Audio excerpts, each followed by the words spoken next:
తాకట్టులో ఉన్న బంగారాన్ని విడిపించి ఆ రోజు ఆన్లైన్ రేటుకే మేము కొంటాం. Sharma gold company.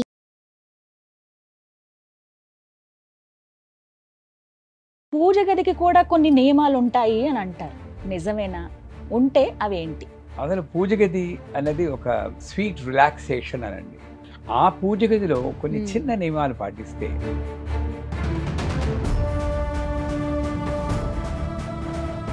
కానీ బెడ్రూమ్స్ లో అంటే పడక గదుల్లో దేవుడి విగ్రహాలు 100%. నేను ఇలాగే బెడ్రూమ్లో కూడా పెట్టచ్చమ్మా అని చెప్పాను. ఆవిడ పెట్టారు. బెడ్ ఇక్కడ మధ్యలో చిన్న టేబుల్ వేశారు. మధ్యలో టేబుల్ ఏంటమ్మా అంటే పడుకుంటాం కదండి, అమ్మవారు చూస్తుందేమో.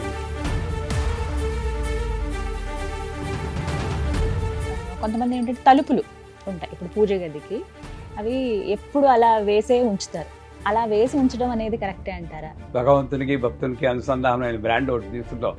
చాలా కొంచెం చౌకగా దొరుకుతుంది, పెద్ద కథ దొరుకుతుంది. విగ్రహం మీద చిన్న గీతలా వచ్చింది, విరిగినట్టుగా నాకు భావన కలుగుతుంది. విరిగిన వాటిని పూజలో పెట్టుకోకూడదు కదా. మన ఇంట్లో పిల్లవాడికి మన కొడుకో కూతురుకో కాలో చేయి విరిగింది అనుకోండి, చెట్టు కింద వదిలేసి వస్తావా? నువ్వు వదిలి అసలు మరి అమ్మ నాన్న ఫోటో అయితే అది ఎక్కడ పెడతాము? అసలు కొబ్బరికాయ కుళ్ళిపోతే దేనికి సంకేతం అండి? ఓ కొబ్బరికాయ కొన్నప్పుడు కాస్త ఇలా కొట్టాం అనుకోండి, టంగ్ టంగ్ అని శబ్దం వచ్చిందంటే బాధ్యత.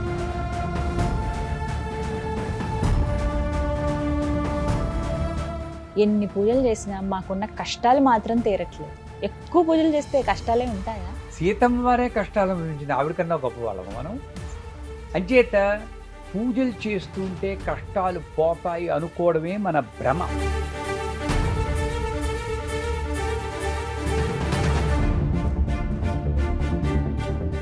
నమస్కారం, వెల్కమ్ టు సుమన్ టీవీ.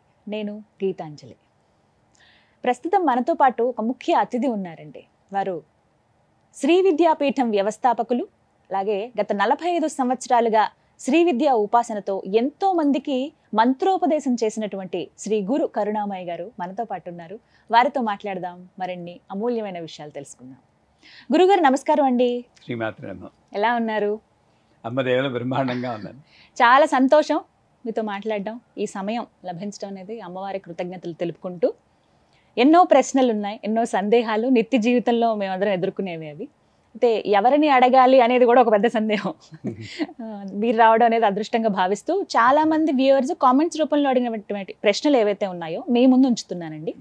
అందులో ప్రతినిత్యం పూజ చేసుకోవడం మా అందరికీ అలవాటే. మాకంటూ పూజ గది ఉండాలి అని చెప్పి ఇల్లు కట్టుకునేటప్పుడో లేకపోతే ఒక ఇల్లు అద్దెకుండానికి వెళ్ళినా కూడా పూజ గదికి ఇలా ఉండాలని ప్రత్యేకంగా చూసుకుంటాం. పూజ గదికి కూడా కొన్ని నియమాలు ఉంటాయి అని అంటారు. నిజమేనా? ఉంటే అవేంటి? ఇవి తెలుసుకోవాలనుకుంటున్నాం. తప్పకుండా. ఏది తెలుసుకోవాలో అదే ముందు అడిగారు, అది సంతోషం. అందరం పూజ చేస్తూ ఉంటాం. పూజ చేసేటప్పుడు చాలా ఎక్స్పెక్టేషన్స్ ఉంటాయి. కష్టాలన్నీ తీరిపోవాలి, ధనం కుప్పలు కుప్పలుగా వచ్చేయాలి. రావచ్చు, కలియుగంలో కూడా అన్ని కష్టాలు తీరవచ్చు, అమ్మవారిని ప్రత్యక్షం చేసుకోవచ్చు. కానీ దానికి తగిన ఉపాసన ఉండాలి. నా కోరిక ఎంత పెద్దదో నా ఉపాసన అంత బలంగా ఉండాలి. ఆ ఉపాసనకి దోహదపడేదే ఉపాధి అంటారు. ఆ ఉపాధిలో మొట్టమొదటి పూజ గది, తర్వాత వస్తువులు వస్తాయి, అగరబత్తులు కర్పూరం ఇవన్నీ తర్వాత. అసలు పూజ గది అనేది ఒక స్వీట్ రిలాక్సేషన్ అనండి. పూజ గది తర్వాత సంసారం ఉంటుంది, మర్చిపోవడాలు అవన్నీ ఉంటాయి. కనీసం ఒక మనశ్శాంతిగా ఉండడానికి మనకి ఏమిటంటే ఇంట్లో ఏమిటంటే ఒక్క పూజ గది ఉంది, శాంతత. ఆ పూజ గదిలో కొన్ని చిన్న నియమాలు పాటిస్తే అత్యంత శక్తి మనం పొందగలం. ఎందుకంటే మానవుడు ఎప్పుడు మనకి తెలిసినా తెలియకపోయినా వద్దనుకున్నా కావాలన్నా ప్రకృతి నుండి శక్తిని పొందుతూ ఉంటాం. ఆ ప్రకృతి అంతా ఎక్కడ మంత్రం చెప్పబడుతుందో, ఎక్కడ అమ్మవారి ఉపాసన, అమ్మవారు అయ్యవారు ఎవరో ఒకళ్ళు వాళ్ళ ఉపాసన చేయబడుతుందో అక్కడ ఎక్కువగా వస్తూ ఉంటుంది. ముఖ్యంగా పూజ గదిలో విగ్రహాలు ఉంచుకుంటాం. మనకేమిటి, గణపతి ఉండాలి, లక్ష్మి ఉండాలి, ఇలా ఒక్కొక్కళ్ళు ఇచ్చిన విగ్రహాలతో ఒక వేరే హౌస్లా తయారవుతుంది. నిజంగా చెప్పాలంటే ఒక్క విగ్రహం మన ఏకాగ్రత కోసం ఉంటే చాలు. ఒక విగ్రహం చాలంటారా? ఎందుకు సర్వదేవ నమస్కారం కేశవం ప్రతిగచ్చది.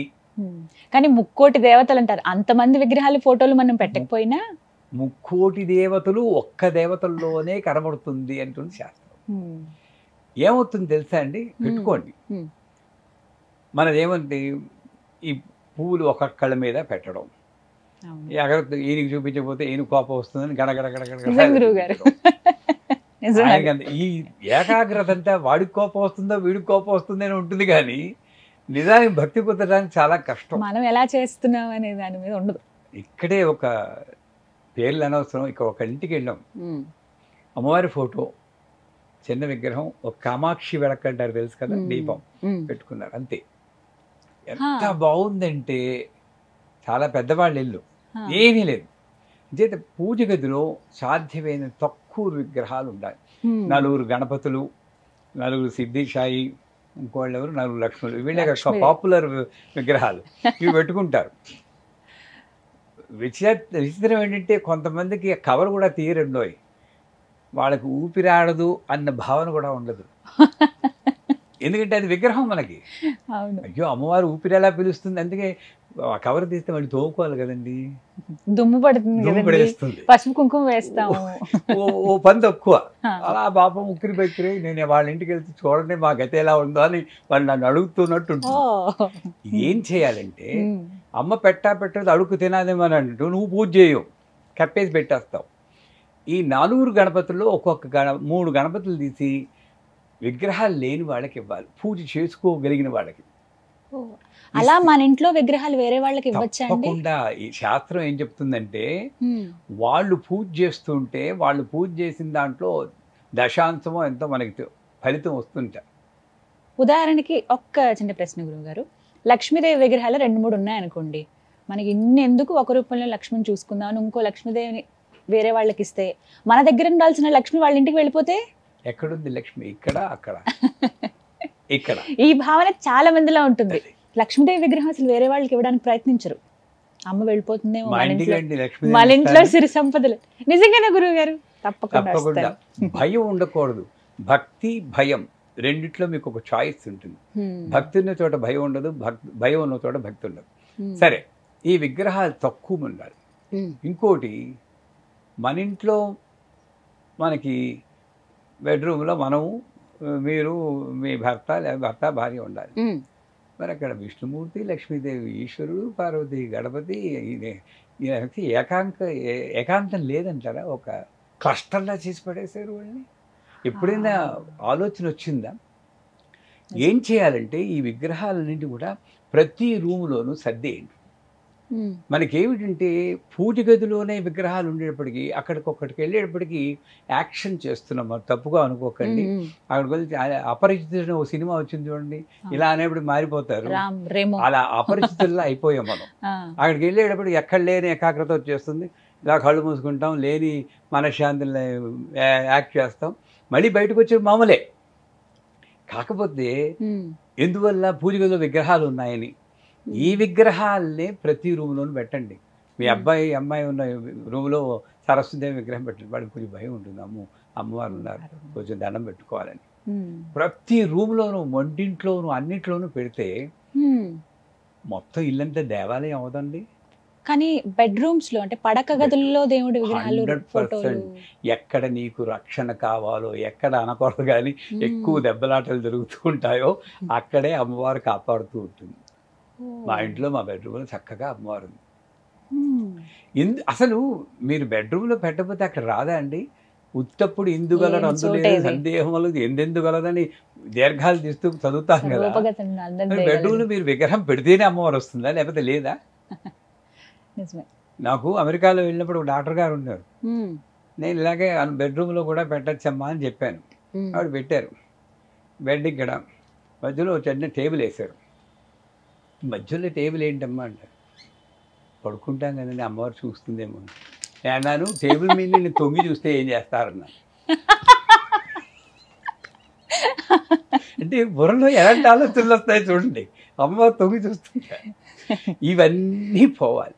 పూజ గదిలో ఏకాగ్రత రావాలి అంటే చిన్న ఒక 4 విగ్రహాలు పెట్టుకోండి, మిగతా అన్ని ఇల్లంతా డిస్ట్రిబ్యూట్ చేయండి. ఇల్లే ఒక మణిద్వీపం దేవాలయం చేసుకోండి. అక్కడ పూజలు చేయట్లేదు, ప్రతి ఇంట్లోనూ రూమ్లోనూ వెళ్ళి అగరత్తులు వెలిగించాలి ఎవరు అంటలేదు. అక్కడికి వెళ్ళినప్పుడు ఒకసారి అమ్మ నువ్వు ఇక్కడ ఉన్నావు, రక్షిస్తూ ఉండు తల్లి అనుకో. పూజ గదిలో ఎప్పుడు దీపం వెలుగుతూ ఉండాలి. అది ఆయిల్ దీపం అక్కర్లేదు, ఓ బెడ్ ల్యాంప్ అయినా పర్లేదు. ఏమండి రాత్రి చీకట్లో బిక్కు బిక్కుమంటూ ఉండదండి బాలాద్రిపు సుందరి, భయమైందా చెల్లంపిల్లకి? తట్టద్దా మనకి మాత్రం బెడ్ ల్యాంప్ కావాలా, చీకటి చేసి పడేస్తాం. అక్కడ భావన ప్రాణం ఉంది అనుకుంటే అమ్మ అవుతుంది, లేకపోతే బొమ్మే మిగులుతుంది అక్కడ. మన భావన అది సత్యం. పూజ గదిలో ఒక దీపం ఉండాలి, తర్వాత ఒక మ్యూజిక్, సంగీతం, స్తోత్రమో ఏదో. నేను స్తోత్రం కన్నా తంపూరం మ్యూజిక్ అని రికమెండ్ చేస్తాను. ఎందుకంటే స్తోత్రం అయితే మనకి ఇంకొక వీక్నెస్ ఉంది. సోమవారం శివుడు, మంగళవారం ఆంజనేయ స్వామి, బుధవారం సరస్వతి, గురువారం రాఘవేంద్ర, శుక్రవారం లక్ష్మి, శనివారం వెంకటబాబు, ఆదివారం సూర్య భగవాన్ ఎవరో. వాళ్ళకి డ్యూటీలు వేసాం మనం. ఈ అపవాదు కూడా ఉంది మనకి. అందుచేత తంపూర మ్యూజిక్ అయితే చక్కగా ఏముండదు, ఎంత బాగుంటుందండి. ఒకసారి చూడండి ఒకసారి. ఆ తంపూరి మ్యూజిక్ అలా 24/7 వెళ్తూ ఉండాలి. దీపము, శబ్దము, కాంతి. మూడోది ఏమిటంటే పూజ గదిలో ఏ వస్తువులు వాడే వస్తువులు ఏ లోహంతో ఉన్నా పర్వాలేదు, ఎక్సెప్ట్ ఇనుము. స్టెయిన్లెస్ స్టీల్ వాడకండి. కొంచెం సెంటిమెంటల్, ఎందుకంటే మనం అందరం యోగులము మునులం కావు, మామూలు సంసార జీవనం గడుపుతాం, బడుగు జీవనం మనం. కొంత వీక్నెస్లు ఉంటాయి మనకి. ఈ ఇనుము ఏమిటి, శనీశ్వరుడు రాహు వీళ్ళిద్దరిని యాక్టివేట్ చేస్తుంది. లోహ ప్రతిమారూపణ రాహు బ్రహ్మవాయామని. లోహం అంటే ఇనుము. అదే మా ఇంట్లో ఎప్పుడు ఇనుము, స్టెయిన్లెస్ స్టీల్ వాడం. మిగతా వాటికి వాడితే వాడచ్చేమో కానీ అక్కడ కూడా వాడడం తగ్గిస్తాం. మీలా డబ్బున్న వాళ్ళు అయితే బంగారంతో పెట్టవచ్చు, మొత్తం అంతా బంగారంతో పెట్టారు. మీ మాట, మీ నోటి వాక్ అలా అయితే ఎంత బాగుంటుందో. ఇది కరెక్ట్ పద్ధతి. సాధారణంగా ఈ ప్రశ్న వేసినప్పుడు అందరూ ఏమంటండి, ఏది మాకేముందండి అంటారు. గురువు వచ్చి ఇలా అన్నప్పుడు అమ్మవారు ఆశీర్వచనం చేస్తుందని, నమస్కారం మీలా చేస్తే వస్తుందని అనుకోవాలి. చక్కగా చెప్పారు మీరు. సో బంగారం లేదా వెండి లేక ఇత్తడి, రాగి, కొంచు, గ్లాసు, పోర్సిలిన్, మట్టి, ఏదైనా వాడండి. వీటన్నిటిలో మీరు చెప్పిన వాటిలో ఏది ఉత్తమమైనదో చెప్పండి, అది ఒకటి ఎంచుకుంటాం మేము. వెండి లేదా పంచలోహాలు. కొంచు మోగునట్టు కనకంబు మోగున, ఆ గంట కంచుతోటే ఉండాలండి. టికిటిని వెండి ఉంది కదా డబ్బు ఇంత గంట పెడతారు, అది మోగినప్పుడు టంగ్ అని వైబ్రేషన్ రావాలి. ఆ ఘంటానాదంలోనే మన ఇంట్లో ఉన్న రాక్షసులన్నీ పోతాయి. అయితే మంచి కంచు గంట ఉండాలి అక్కడ, అది పెట్టుకోవాలి. సరేనా? ఇనుము వాడకూడదు. ఆఖరిది ఏమిటంటే 15 రోజులకు ఒకసారి ఆ విగ్రహాలని కానీ యంత్రాలు కానీ శుభ్రం చేయాలి. శుభ్రం చేయమన్నాడు కానీ అంటుతోమినట్టు పరపరాపర తోమేయకూడదు. వాళ్ళు అమ్మవార్లు కాదు, లలితా సహస్రం పెట్టుకుని, మనకు వచ్చినా రాకపోయినా ఆడియో పెట్టుకుని, కెమికల్స్ వాడకుండా ఓ షీకాయో లేక కుంకుడుకాయో లేక ఆయుర్వేదిక్ షాంపూ వేసి సున్నితంగా అమ్మవారిని శుభ్రం చేయాలి. చేసి మంచి బట్ట అంటే ఏమిటి, టిష్యూ పేపర్తో క్లీన్ చేసేస్తూ ఉంటారు కొంత. మనం ఒళ్ళు తుడుచుకుంటామండి టిష్యూ పేపర్తో. మీ చీర కొంగే అన్నిటికన్నా ఉత్తమమైంది. అమ్మ స్నానం చేసినప్పుడు మనకి చీర కొంగుతో ఇలా తుడిసింది, అవునా కదా? స్నానం చేయిస్తుంటే మీరు అమ్మ అవుతారు. మీరు చీర కొంగు పెట్టి శుభ్రంగా ముచ్చినే తుడిచేసి బొట్టు పెట్టి అక్కడ పెట్టుకో. 15 రోజులకు ఒకసారి. మంత్రం కూడా చదవక్కర్లేదండి. ఈ రకంగా ఎవరైతే, ఇంకొక చిన్న ఇదంటే పూజ గదిలో ఆధ్యాత్మిక విషయాలు తప్పితే మరో విషయం మాట్లాడదు. అక్కడికి వచ్చి మీ అబ్బాయి పెళ్ళి అయిందా అండి, మీ అమ్మాయికి ఉద్యోగం వచ్చిందా అండి, ఆ సోదంతా ఆవిడికి పెట్టాలి చెప్పండి. నిజమే. ఇంకొకటి శుభ్రంగా ఉండాలి. ఇక్కడేంటి, కొబ్బరికాయ పీచు అక్కడే ఉంటుంది, అరటిపండు తొక్క అక్కడే ఉంటుంది.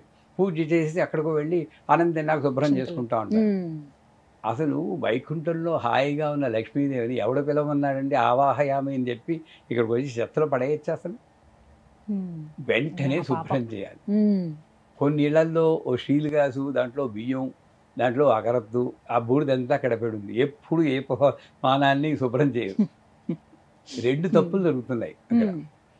బియ్యం సృష్టించింది అమ్మవారు తినడానికి, అగరత్తుల స్టాండ్ కాదు. అరటిపండు కూడా తినడానికి. వీడేమో అగరత్తు తీసి కసక్కమని పడుస్తాడు. ఆ యమధర్మరాజేమో హత్య అని రాసుకుంటాడు. నిజమే. నీకు తినడానికి పుట్టిస్తే అరటిపండు, దాన్ని కసక్కమని ఎవడు పడమన్నాడండి? ఏ స్టాండ్ పెట్టుకోలేరా మీరు? ఇటువంటి తప్పులు మనం భావన లేకపోవడం జరుగుతున్నాయి మనకి. అవన్నీ ఎంత పెద్దవి ఇప్పుడు మీరు చెప్తుంటే అర్థమవుతుంది గురువుగారు. పెద్ద పెద్ద వాళ్ళే చేస్తారు. వాటిని తిని అదేం తప్పు చేసిందో తెలియదు, దాంతో గుర్చేస్తూ ఉంటాడు. అది ఎందుకు ఎవడ తిండు? మరి వ్యర్థమే కదండి. సృష్టిని వ్యర్థం చేయకూడదు. ఇవన్నీ పాటిస్తే ఆ ఇంట్లో తప్పనిసరిగా అమ్మ అలాగా స్థిరంగా నివాసం ఉంటుంది. శాంతికి, సౌభాగ్యానికి, పురోగమనానికి లోటు ఉండదు. అది సత్యం. అలాగే ఒక్క చిన్న మాట, కొంతమంది ఏంటంటే తలుపులు ఉంటాయి ఇప్పుడు పూజ గదికి, అవి ఎప్పుడు అలా వేసే ఉంచుతారు. అలా వేసి ఉంచడం అనేది కరెక్టే అంటారా? ఏ సమయాల్లో తీసి ఉంచాలి అనేది కూడా. కొంతమంది ఏమో ఎప్పుడు అసలు అలా తలుపులు వేయకూడదు, తలుపులు ఏవో అందానికని పెట్టుకున్నాం అంతే అని చెప్పి ఎప్పుడు తీసి ఉంచుతారు కొంతమంది. పద్ధతి ఏంటండి అసలు? మీరు మా అమ్మవారు అనుకున్నాను అనుకోండి, అమ్మవారు డ్రెస్ చేసుకున్నారు, మిమ్మల్ని తీసుకెళ్ళి మా ఇంట్లో పెట్టుకుంటారు. ఎంత పెద్ద ఇల్లున్నా సరే మన ఇంట్లో అమ్మవారిని అల్మేరలోనే పెడతాం. కొంతమంది వాడికి ఒక పూజ గది కూడా ఉండదు, అల్మేరలో పెట్టి మిమ్మల్ని తలుపేసేస్తాం. రోజు జైలర్లా తలుపు తెరుస్తాను 8 గంటలకి. ఇంత కట్ట, బ్రాండ్ పేరు అనవసరం అండి. భగవంతునికి భక్తునికి అనుసంధానమైన బ్రాండ్ ఒకటి తీసుకుంటాం. చాలా కొంచెం చౌకగా దొరుకుతుంది, పెద్ద కట్ట దొరుకుతుంది. అది తీసుకొచ్చి కట్ట వెలిగించేది ఒకటే వెలిగించుకోవద్దు కదండి, మనకు భ్రమ. ఇలా ఇలా ఇలా తిప్పేస్తూ మొత్తం పొల్యూట్ చేసి పారేస్తాను. మీకు ఊపిరి ఆడదు. ఈ గంట ఏమో ఒక రిథం ఉండదు, గడ గడ గడ గడ గడగడ వాయించేస్తాను. అది పండిందో లేదు, ముగ్గిందో తెలియదు, నల్లగా అరటిపండు ఉంటుంది, తొక్క కూడా తీయను, అదో పెడేస్తాను. తింటే తిను, పోతే పో అని ఇలా చూపిస్తాను. ఇదే కదా నైవేద్యం ముద్ర మంది. ఎక్కడ భావం లేదు, నాకు తినిపించను. అయిపోయింది, అమ్మయ్య పెద్ద పూజ చేసేది, తలిపేసేస్తాను. మళ్ళీ ఎవడు చూడకూడదు కదా మిమ్మల్ని, పవర్ అంతా పోతుంది. నేను మీ ముందే కూర్చుని నాకు గంటల కోసం చిన్న కణాలు పొడుస్తాను ఆ తలుపుకి. మీ ముందే కూర్చుని ఒక టేబుల్ వేసుకుని వెజిటబుల్ మంచూరియా, బిర్యానీలు తింటూ ఉంటాను. మీకు ఎలా ఉంటుందని నన్ను చూస్తే అసలు చెప్పండి, కోపం రాదా? చాలా. అదే వస్తుంది అమ్మవారికి అక్కడ. హాయిగా అమ్మవారిని మన ఇంట్లో మనిషిలా ఉండనివ్వండి. తలుపులు ఎందుకు వేస్తారండి? ఎవరు చూస్తే అమ్మవారు మైలుపడి అందరినీ అపవిత్రోవా సర్వావస్థాగతోపవా యస్పరే పుండరీకాక్ష అనుకుంటేనే నువ్వు శుభ్రపడతావరా అనుకుంటే, అమ్మవారిని పని మనిషి చూస్తే మైలుపడిపోతుంది, తలుపులేసి ఆవిడని ఊపిరాడకుండా చేయడం ఎంత పాపం అండి? చెప్పండి అసలు, నిజంగా లాజికల్గా ఆలోచించండి. ఇవి తప్పులు మనం చేయకుండా ఉంటే ఈ కలియుగంలో కూడా మనం అమ్మవారి అనుభవాన్ని పొందొచ్చండి. నేను పొందాను, మీరు పొందుతారు. ఈ తప్పులు చేయ, అమ్మ అక్కడ ఉంది, నిజంగా ప్రాణంతో ఉంది. ఇంకోటి ఏంటంటే, అసలు నైవేద్యం అనేది పూజలోనే పెట్టాలని ఎవడని నియమం పెట్టారండి? అంటే ఒకరోజైనా ఒక్క పూటేనేంటి ఆవిడకి తిండి? కానీ అందరూ అలాగే. మనం దోశ వేసుకున్నాం అనుకోండి, మొక్కది అమ్మ దోశ వేసుకున్నాను తినవే అని తినిపించలేరా? ఉన్నది మనిషి, అక్కడ జీవం ఉంది అనుకుంటే ఉండే ప్రతి పదార్థము అక్కడ పెట్టగలిగారు. అమ్మవారికి వెళ్ళక్కర్లేదు, అక్కడ ఒంటింట్లో ఉండే అమ్మా అని ఒకసారి ఆవిడకి నైవేద్యం పెట్టు, మంత్రం కూడా చెప్పక్కర్లేదమ్మా. ఆవిడ తలుచుకుని ఇలా అర్పణ చేసి అప్పుడు తినండి, ఇంట్లో రోగాలు తగ్గుతాయి. ఆవిడకేమో ఇంత అరటిపండు పెడతామా, కుప్పలు ఇక్కడ మసాలా దోశలని మింగేస్తూ ఉంటామా? ఆవిడకి ఇవ్వకుండా రోగాలు రాక ఏమవుతాయి చెప్పండి అసలు? మా ఇంట్లో మా పీఠంలో ప్రతిసారి కాఫీ కూడా అమ్మవారికి ఇస్తామమ్మా. ఓ అన్ని మనం తీసుకునే ప్రతి వాళ్ళు మమ్మల్ని తిట్టుకుంటే మేము క్షమించాలి, ఎందుకంటే నేను కాఫీ నాకు కొంచెం ఇష్టం. ఆవిడ ఎందుకు ఎవరో కాఫీ ఎదురా అమ్మ, నాకు ఆలోచన అది తీసేయి, నీకే వదిలేస్తున్నానంటారు. ఇంత చనువు ఉండాలి, మన బంధాన్ని ఏర్పరచుకోవాలి. లేదు మీరు తాగడం మాని, నేను ఏది తిన్నా ఆ అమ్మవారికి అర్పించే తింటాను. అన్న భావన ఉండగలదు. కొంతమందికి నేను నాన్ వెజిటేరియన్ తింటున్నానండి, అది కూడా ఇవ్వచ్చా అంటారు. భక్త కన్నప్ప ఆయన శివుడు కింద నుండి ఆయన పైకి కూర్చున్నాడు గోపురం మీదే, అంత ఉత్తమ స్థానం ఇచ్చాడు. ఆయన అలా పెట్టేయడం మన ఏదైనా పెట్టాం నైవేద్యం.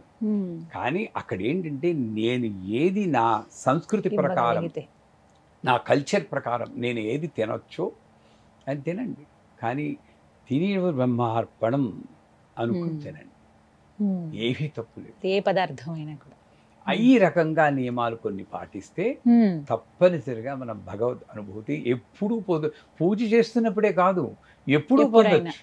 అలాగే గురుగారు, ఇంట్లో కొన్ని సార్లు ఏంటంటే విగ్రహాలు ఏవైతే లేకపోతే ఫోటోలు కానీ మనం పూజ చేసేవి కాస్త మాసిపోయినట్లుగా నల్లబడినట్లుగా ఎప్పుడో మా అమ్మగారు ఇచ్చారండి, మా అమ్మగారు పూజ చేసుకున్నది అలా ఉంది, మారుద్దాం అనుకుంటున్నాను. మరి ఈ పాత ఫోటోల్ని ఏం చేయను, ఈ పాత విగ్రహాలను ఏం చేయను, విగ్రహం మీద చిన్న గీతలా వచ్చింది, విరిగినట్టుగా నాకు భావన కలుగుతుంది, విరిగిన వాటిని పూజలో పెట్టుకోకూడదు కదా, ఇలాంటివి అంటే ఇలాంటి ప్రశ్నలు అడిగారండి. ఎంత మాట అన్నారు. పూజలో పెట్టుకోవద్దని అంటారు విరిగిన వాటిని లాగా, అయితే వీటిని ఏం చేయాలి? కొంతమంది ఏమో గుళ్ళ దగ్గర వదిలేసి వచ్చేస్తూ ఉంటారు, ఆ ఫోటోలన్నీ అక్కడ పెట్టేస్తూ ఉంటారు. అసలు ఏం చేయాలి వాటిని అనేది ప్రశ్న. విశాఖపట్నం వెళ్ళారా మీరు? వెళ్ళానండి. కనక మహాలక్ష్మిని చూసారా? చూడలేదు, వెళ్ళాల ఇప్పటివరకు ఆ గుడికి. చేతులు ఉండవు. అవును. ఆ మహాతల్లిని అందరూ వెళ్ళి పూజ చేసుకుంటే అష్టైశ్వర్యాలు పొందుతున్నారు. అవి పెట్టుకోవచ్చా? మామూలు విగ్రహాన్ని ఎవరు? ఇప్పుడు మీరు అంటే అనిపించింది నాకు, ఒక చెయ్యి ఉండదు కదా అమ్మవారికి. లేదు కదా. అది అది పూజకి పనికొచ్చినప్పుడు మన ఇంట్లో ఒక విగ్రహం మన అజాగ్రత్తతో కింద పడి విరిగిపోతే సముద్రంలో పారేయడం, ఏదో చెట్టు కింద దొంగలా పట్టేసి వచ్చేసేయడం అనాథలా ఉండదండి ఆవిడ పాపం. మన ఇంట్లో పిల్లవాడికి మన కొడుకో కూతురుకో కాలో చేయి విరిగింది అనుకోండి, చెట్టు కింద వదిలేసి వస్తావా? నువ్వు వదిలేసి ప్రాణం అంతా పెట్టుకుని వాళ్ళు తిరిగి ఆవిడ ప్రాణం ఉంది, ఇవి ప్రాణం లేదని మనకి భావన ఉంది కాబట్టి చెట్టు కింద వదిలేస్తున్నాం. నీకు ఒకవేళ కాన్సన్ట్రేషన్ లేదనుకోండి, ఉండనివ్వండి, పక్కనే ఇంకో విగ్రహం తెచ్చుకోండి, తప్పేం కాదు. నాకు ఏకాగ్రత కుదరటం లేదండి, ఆ విదిగించేది మీదికే పోతుంది, అందరికీ ఏకాగ్రత ఉండదు, ఒప్పుకుంటాను. కానీ విగ్రహాన్ని మాత్రం దూరం చేయకండి, పక్కన పెట్టుకోండి, ఇంకో విగ్రహం తెచ్చుకోండి, అంతే. ఈసారి జాగ్రత్తగా ఉండండి, ఆ విగ్రహాన్ని పూజ చేయండి.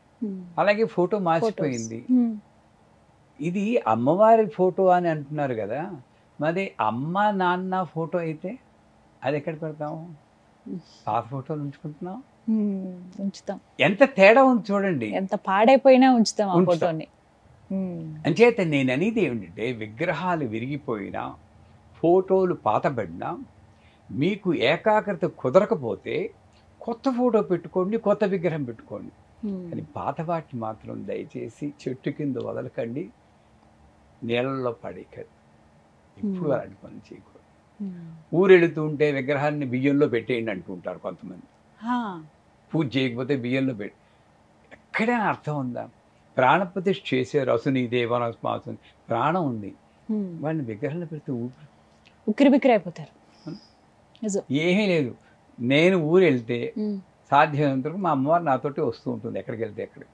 రష్యా వెళ్ళినప్పుడు వచ్చింది, ఇటలీ వెళ్ళినప్పుడు వచ్చింది, ఎక్కడికి వెళ్తే నాతో పాటు ఫ్లైట్లో వెళ్తూ ఉంటుంది, హాయిగా అక్కడికి వెళ్ళి పూజ చేసుకుంటాం. అది అందరికీ కుదరకపోవచ్చు, నిజమండి, అందరికీ కుదరదు. నేనేం చేస్తాను, కుదరకపోయినప్పుడు అమ్మ వెళ్ళొస్తాను తల్లి, ఇలా జాగ్రత్తగా చూసుకో, జాగ్రత్తగా లైట్ వేసేస్తావు నువ్వు అని చెప్పి ఒకసారి నమస్కారం పెట్టుకుని వచ్చేయడమే ఉత్తమం. కానీ ఆ విగ్రహాన్ని కానీ ఆ యంత్రాన్ని బియ్యంలో మాత్రం పెట్టకండి. కొన్నిసార్లు ఇప్పుడు అన్నారు గురువుగారు, మీరు ఊరు వెళ్తాం, చాలా మంది అలా వెళ్తూ ఉంటారు, అప్పుడు మరి ఆహారం ప్రతిరోజు మనం ఆహారం పెడతాము. అమ్మవారికి ఆహారం పెట్టింది ఆవిడ తింటుందా, మీరు తింటున్నారా? చెప్పండి. అసలు అమ్మవారి ఎంత పెద్ద విగ్రహం అయితే అంత ఎక్కువ ఆహారం పెట్టాలి, ఇవన్నీ మన భ్రమలు. నిజానికి అమ్మవారి ఆహారం అంటే భక్తి బీజము, ఈ బీజాలు తింటూ ఉంటుంది. అందుకే కృష్ణుడు అంటాడు, నీలో ఒక పక్షి ఉంది, ఆ పక్షికి ఋతము అగ్ని 2 రెక్కలున్నాయి, దానికి మంత్రబీజాక్షరాలు అనే బీజములు వేయి తండ్రి, అది తిని నిన్ను రక్షిస్తుంది. నేను పెట్టి అరటిపండు ఆహారం కాదు, కొబ్బరికాయ ఆహారం కాదు, ఎందుకంటే నువ్వే తింటావు. ఈ ఆహారాన్ని 10 మందితో పంచుకుంటే అమ్మవారికి వెళ్తుందేమో కానీ అది నువ్వే తింటున్నావు. అంచేత అమ్మవారికి ఆహారము అంటే నువ్వు అక్కడ కూర్చుని, ఇప్పుడు కృష్ణుడు దూర్వాసుడు శిష్యులతో వస్తే ఇక్కడ ఒక్క మెతుకు తింటాడు, అక్కడ వాళ్ళ కడుపులు నిండిపోయాయి అని చెప్పి భారతంలో చదువుకుంటాం. అలా మనం చేయలేమా?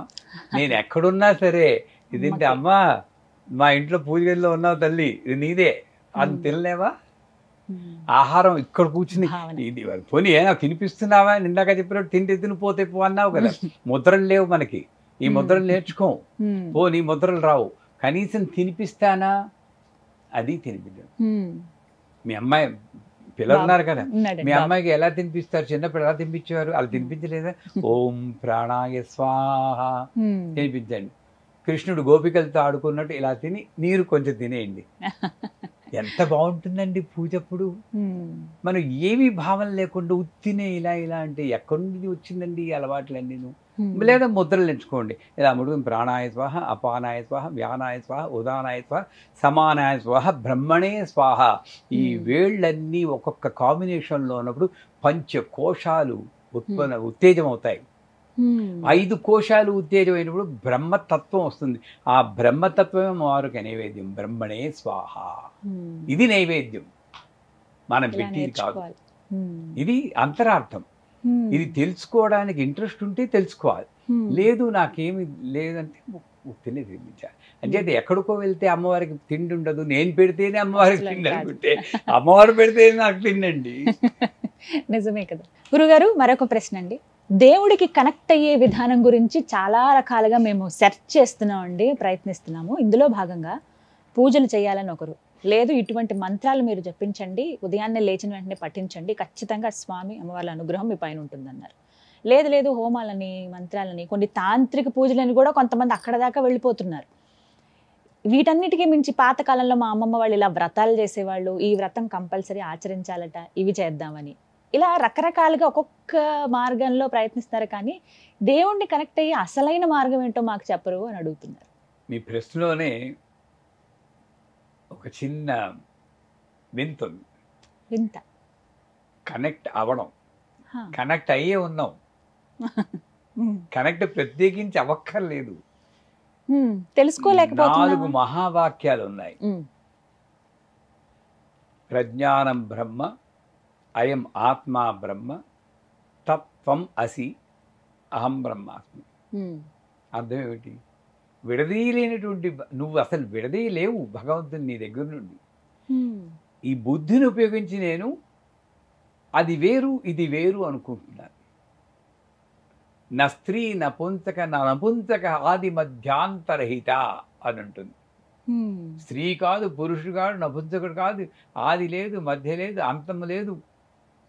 ఇటువంటి గొప్ప సిద్ధాంతాన్ని మన వాళ్ళు బోధిస్తే మనం ఈయన పురుష దేవుడు, ఆయన ఆడదేవుడు, ఈవిడికి ఆవిడ అత్తగారు, మా కోడలు, ఆయన కోపం వచ్చింది కరివేపాకు లేదని ఆయన కోపం వచ్చి ఆడ కొండ మీదకి వెళ్ళిపోయారు.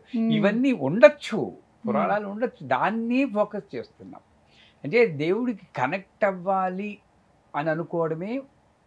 వీళ్ళెవళ్ళు కూడా త్యాగరాజు కానీ, కబీర్ కానీ, సూర్యదాస్ కానీ వాళ్ళు ఏం చేస్తే కనెక్ట్ అయ్యారో ఒకసారి ఆలోచించండి.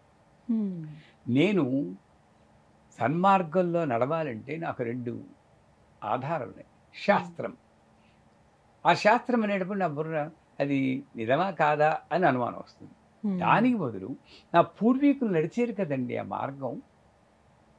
తులసీదాసు, రామదాసు, దాసులు వాళ్ళు ఏం చేస్తే వాళ్ళు భగవంతునికి కనెక్ట్ అయ్యేమో అని గ్రహించారు. నేను కనెక్ట్ అయ్యారు నేను అన్నా, కనెక్ట్ అయ్యే ఉన్నావు అని గ్రహించారు. ఇక్కడే పెట్టుకున్నారు. అది చూస్తే ప్రిఫరెన్స్ సదా నామస్మరణ. నామస్మరణ మించింది లేదు. తింటుంటే రామమయం, కూర్చుంటే రామమయం, పడుకుంటే రామమయం, రామ్ రామ్ రామ్ అంతే. మనం ఏమిటి కండిషన్? అన్నం తింటే స్తోత్రం చెప్పకూడదు, ప్యాంట్ వేసుకుంటే చెప్పకూడదు, నువ్వు చేసేది ఏంటి 5 నిమిషాలు పూజ, నీ కోరిక ఏంటి? జీవితాంతం కనెక్ట్ అయిపోవాలి, కలిసిపోవాలి, మిళితం అయిపోవాలి. ఎలా కుదురుతుంది నాకు? వాళ్ళు ఏం చేశారు? 24 గంటలు ఆ చింతనలో గడిపారు. వాళ్ళల్లా మనం సంసారాలు వదిలేయలేదు. వాళ్ళు కూడా, కబీరు వాళ్ళు కూడా సంసారాల్లో ఉన్నారు, కానీ పూర్తిగా అందరూ అటు వెళ్ళారు. అలా కుదరదు మనకి. నేనేం చేయాలి దేవుడికి కనెక్ట్ చేయాలంటే మొట్టమొదటి నామస్మరణ. ఏ పని చేస్తున్నా సరే, వండుతున్నా సరే భగవన్నామం. అది అది నాకు గుర్తు చేయడానికి ఇంట్లో ఎప్పుడు భగవన్నామం మోగుతూ ఉండాలి. అది ముందు పెట్టుకోండి. ఓం నమో నారాయణాయ అని తిరుపతిలో ఉన్నట్టు మీ ఇల్లు ఒక తిరుపతి చేసేయండి. అసలు మైండ్ ఎడదు. ఇంకో ఆలోచన వెళ్ళాలన్నా కూడా అమ్మో నారాయణ శబ్దం ఉందని ఒక భయంతోనైనా నువ్వు కనెక్ట్ అవ్వదు. నెంబర్ 1. నెంబర్ 2 ఏమిటంటే, నా దేవుడు పూజ గదిలోనే ఉన్నాడు, విగ్రహాల్లో ఉన్నాడు అన్న భావన నుండి బయటికి రండి. నేనేం చేస్తున్నాను? అక్కడే ఉండి, పోనీ ఆ దేవుడినే నేను కళ్ళతో చూస్తున్నా అంటే అక్కడికి వెళ్ళి కళ్ళు మూసుకుంటున్నాం. తిరుపతి వెళ్ళి లైన్లో నిల్చుని చచ్చిపోయి అక్కడికెళ్ళి 7 గంటల అది ఆ ముక్క ఏదో ఇంట్లో చెప్పుకోవచ్చు కదా, అక్కడికి ఎందుకు వెళ్ళడం? అంటే నువ్వు కళ్ళు మూసుకుంటున్నావు అక్కడ. అందుకే నేను చెప్తాను, కళ్ళు తెరిచి మెడిటేట్ చెయ్యి. ఎలా డిస్ట్రాక్షన్స్ ఉంటాయి కదా స్వామి, మరి అదే కష్టం. అందుకే వీడు తప్పించుకోవడానికి ఎస్కేప్ టెక్నాలజీ అంటాను నేను. కళ్ళు మూసుకుంటే ఎవడూ కనబడ్డు, హాయిగా లేనిది ఊహించుకోవచ్చు. ఇలా తటిల్లత సమరుచి మెరుపు తీగులు వచ్చేస్తున్నాయని, పల్సేషన్ అయిపోయింది, ఆజ్ఞాచక్రం ఓపెన్ అయిపోయింది, ఇవన్నీ ఊహించుకోవచ్చు. ఇంటర్నెట్ చదువుతాం కదా. అంటే వాళ్ళ కోపాలు వస్తాయి. నిజం జరిగేది ఇదే, ఏమక్కర్లేదర్రా. ఒక్కళ్ళని చూశాను గురుజీ, నేను నేపాల్ వెళ్ళాను ఈ మధ్య. ఒక బుద్ధుడి టెంపుల్ అది, అక్కడ వాళ్ళు బాగా ఆచరిస్తారు. ఒక అబ్బాయి, తను ఫారినరే, అసలు మన ఇండియన్ అయితే కాదు, తెలుస్తోంది వారిని చూడగానే. కళ్ళు తెరిచి తను ధ్యానం చేస్తున్నారు. అసలు ఎలా ఉన్నారా? మేము ముందు ఇట్లా భక్తులు మిగతా వాళ్ళందరూ తిరుగుతున్నారు, కళ్ళు తెరిచే ఉన్నారు ఆయన. అసలు అది ఎలా సాధ్యమైందో మాకైతే అర్థం కాలేదు. ఇప్పుడు మీరైనా ఇది ట్రై చేయండి. కళ్ళు తెరిచి ఉండాలండి, ముఖంలో చిరునవ్వు ఉండాలి, ఇంతే. ఒక మంత్రం లేదు, ఏమక్కర్లేదు, చిరునవ్వు ఉండాలి. ఎన్నో ఆలోచనలు వస్తుంటాయి. ఈ ఆలోచనల్ని నేను అరెస్ట్ చేయలేను. పూర్తిగా ఆలోచన లేకపోతే కోమా అంటారు దాన్ని, అది వద్దు మనకి. మైండ్ అంటూ ఉంటే ఆలోచనలు ఉంటాయి, దాన్ని ఆపడానికి ప్రయత్నించకు. అయితే ఆలోచనలు రాని, దాన్ని పట్టుకోకు. అది మంచిగా చెడ ఆలోచన ఇలా. ఈ సమయంలో మీ బాబిగాడు ఎవడో వచ్చి అక్కడ ఉన్న ఫ్లవర్ వేజ్ని తోసేయడానికి చూస్తారు. అప్పుడు మీరు రియాక్ట్ అవ్వకుండా ఉండగలిగితే ధ్యానం. అది కదలకో, తోసేయకో అంటుంటారు. ఇంకేం ధ్యానం అది? చాలా మంది చేసే పనే అది, కళ్ళు మూసుకునేది. అందుకే గురుజీ, కళ్ళు మూసుకుని నువ్వు ధ్యానం చేస్తే అసలు నువ్వు ఏది కనబడకూడదు. ఒరే చప్పుడు చేయకుండా నేను ధ్యానం చేస్తున్నాను, ధ్యానం ఎక్కడ చేస్తున్నావు? చప్పుడు మీద ఉంది నీ దృష్టి. భగవంతుని మీకు దృష్టి ఉంటే చప్పుడు వినబడకూడదు. అది కష్టం. అంటే నేననేది ఏంటంటే, నీ మైండ్ రియాక్షన్ తగ్గించుకో. ఒకటి నామస్మరణ, రెండోది ఏమిటి, భగవంతుడు విగ్రహంలోనే ఉన్నాడు, పూజ గదిలోనే ఉన్నాడు అని బయటపడ్డాం. మూడోది ఏమిటంటే, నాన్ రియాక్టివ్ నేచర్ని అలవర్చుకోవాలి. కష్టం. ఎంత ఫ్రీక్వెంట్గా రియాక్ట్ అవుతాం, ఎంత వైలెంట్గా రియాక్ట్ అవుతాం. ఆ రియాక్షను, ఇప్పుడు మీరు ఏదో అన్నారు, నా కోపం వస్తుంది, వెంటనే భయమంటాను. తర్వాత మీరు మీ ప్రసక్తి వచ్చేటప్పటికి నా మొహంలో మార్పు వచ్చేస్తుంటాం. అంటే ఆ రియాక్షన్ ఇంకా నాకు ఉంది. ఇవన్నీ తగ్గించుకోవాలంటే ఓపెన్ ఐ మెడిటేషనే మనం ఇలా నిలిచి కూర్చోవాలి. సో వాడు వస్తున్నా సరే ఎలాగో అలా కంట్రోల్ చేసుకుని, వాడు తోసేస్తాడు, సరే ఏడుపు వస్తున్నా ఒక నవ్వు పెట్టుకుని కూర్చోండి. మీరు నమ్మరమ్మా, ఒక 40 రోజులు ట్రై చేయండి. నెక్స్ట్ టైము మీరు ఆ కూర్చుంటే బాబిగాడు రాబోయి ఆగిపోతాడు. Your consciousness will flow. మీరు మాట చెప్పక్కర్లేదు, ఒరే ఆగరా అనక్కర్లేదు. ఈ శబ్దం లేనటువంటి ఒక సూచన వాడికి వెళ్ళిపోతుంది. దానికి భాష అక్కర్లేదు, మాట అక్కర్లేదు, శబ్దము అక్కర్లేదు, ఆగిపోతాడు అక్కడ. అది ధ్యానం. ఇది పద్ధతి, ఇలా కనెక్ట్ అవ్వచ్చు. ఇది కరెక్ట్. ఆల్రెడీ కనెక్ట్ అయ్యున్నావు, తెలుసుకోగలుగుతాం. నువ్వు రియాక్ట్ అయ్యి దూరం అవుతున్నావు. ఆ రియాక్షన్ నువ్వు తగ్గించేవంటే ఆటోమేటిక్గా. సో 3 సూత్రాలే. ఒకటి ధ్యానం, నామస్మరణ, ఏదో ఒకటి. నేను నరసింహ జయంతి ఏదో మొన్న అయింది, నరసింహస్వామి గుడికి వెళ్ళాం. ఆవిడెవరో వచ్చారు, నరసింహ నరసింహ నరసింహ నరసింహ నరసింహ నరసింహ నరసింహ నరసింహ. ఏం ధ్యానం అండి అది? నీకు స్తోత్రం కావాలా, ఇంత వేదం కావాలా, ఏం అక్కర్లేదు. నరసింహ నరసింహ నరసింహ నరసింహ నరసింహ, రామ రామ రామ రామ రామ రామ, ఏదో ఒక నామం చెప్పుకుంటూ ఉండు. కూర్చుంటే రామ, నిల్చుంటే రామ. ఎవరైనా చెప్పారు శివశివ అనేవారు, ఎవరైనా చెడు మాట చెప్తే శివశివ అనేవారు. ఇప్పుడు అయ్యో అంటున్నాం. ఇది మానేయండి. శివశివ, ఎక్కడ నామం చెప్పగలుగుతావో అక్కడ చెప్తూ.